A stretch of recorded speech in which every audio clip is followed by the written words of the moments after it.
Iniciamos hoje uma série 7 desafios para os nossos dias, sobre as 7 igrejas do Apocalipse, que encontramos em Atos capítulo 2 e 3. E hoje vamos falar acerca da igreja em Éfeso, e uma igreja certamente com muitas características semelhantes às nossas, e num ambiente bastante pluricultural em que eles viviam. E talvez se alguém te escrevesse uma carta para ti, o que é que diria acerca de ti? É isso mesmo que acontece nessas 7 cartas. Deus escreve uma carta a 7 igrejas. Era como se tu e eu recebêssemos um SMS, um e-mail, uma mensagem de Deus, a cada dia de acordo com a nossa necessidade. E esta igreja em Éfeso recebeu esta mensagem, relembrando que no capítulo 1 lemos acerca de Cristo que está no trono a governar, independentemente das circunstâncias que estamos a viver na nossa vida, na nossa família, no nosso país. Deus está no trono a reinar. Éfeso era uma cidade surpreendente, uma cidade que tinha uma avenida de 15 metros de largura, com colunas que levava até ao centro da cidade. No teatro da cidade cabiam 25 mil pessoas.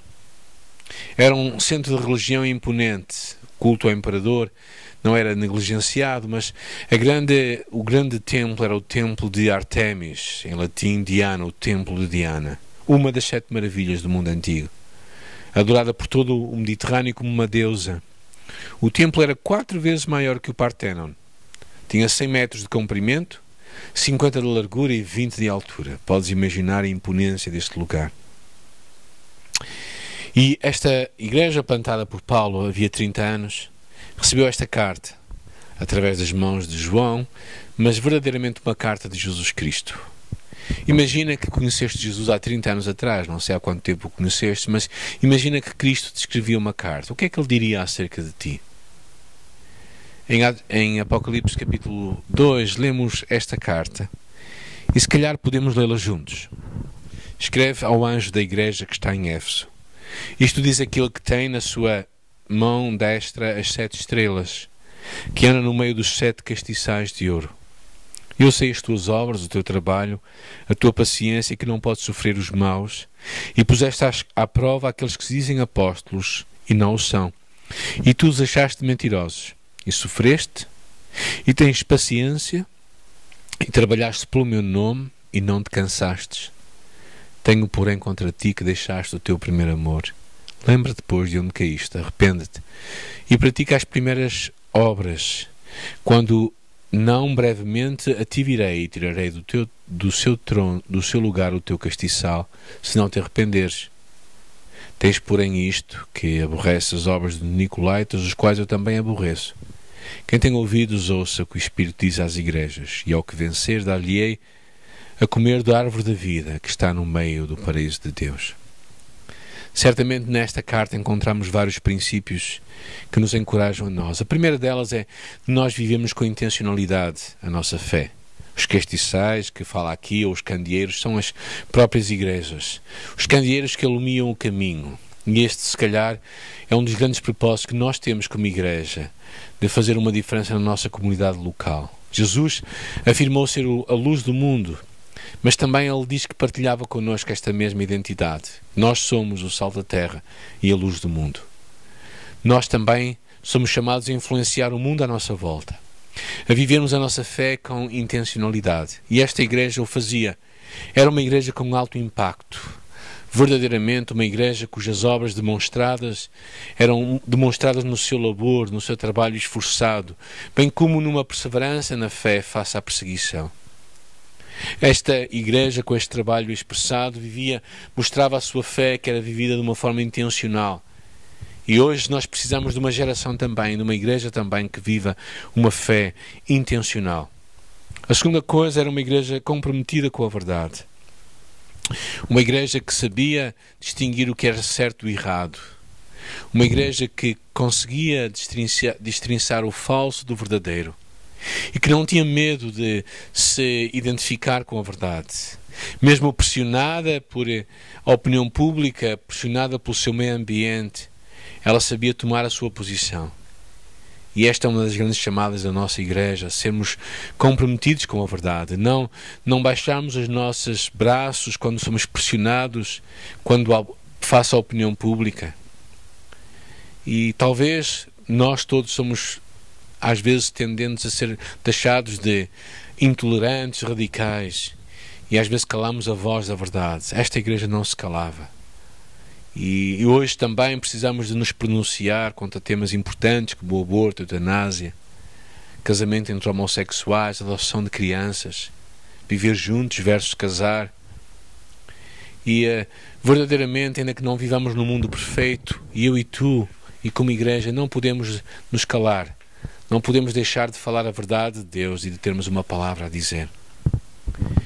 Não podemos deixar de aprovar o que Deus aprova e desaprovar aquilo que Deus desaprova. Mas olhando para o ministério de Jesus, certamente percebemos o segredo, que é nos relacionarmos com os pecadores, ao mesmo tempo que denunciamos o pecado que há neles. E este é um dos grandes desafios para a igreja de hoje, e também individualmente como discípulos, é nos comprometermos absolutamente com a verdade de Deus, ao mesmo tempo que não deixamos de amar a pessoa que está ao nosso lado. E se calhar aí se vê esta falta que eles tinham. Tenho, porém, contra ti que deixaste o teu primeiro amor. O primeiro amor que ela tinha para com Deus, e muitos acreditam também o amor que devia haver uns para com os outros. O amor esfriou. A sua maior força tornou-se a sua maior fraqueza. E possivelmente numa luta pela pureza doutrinária, tinham-os levado a uma frieza nos relacionamentos.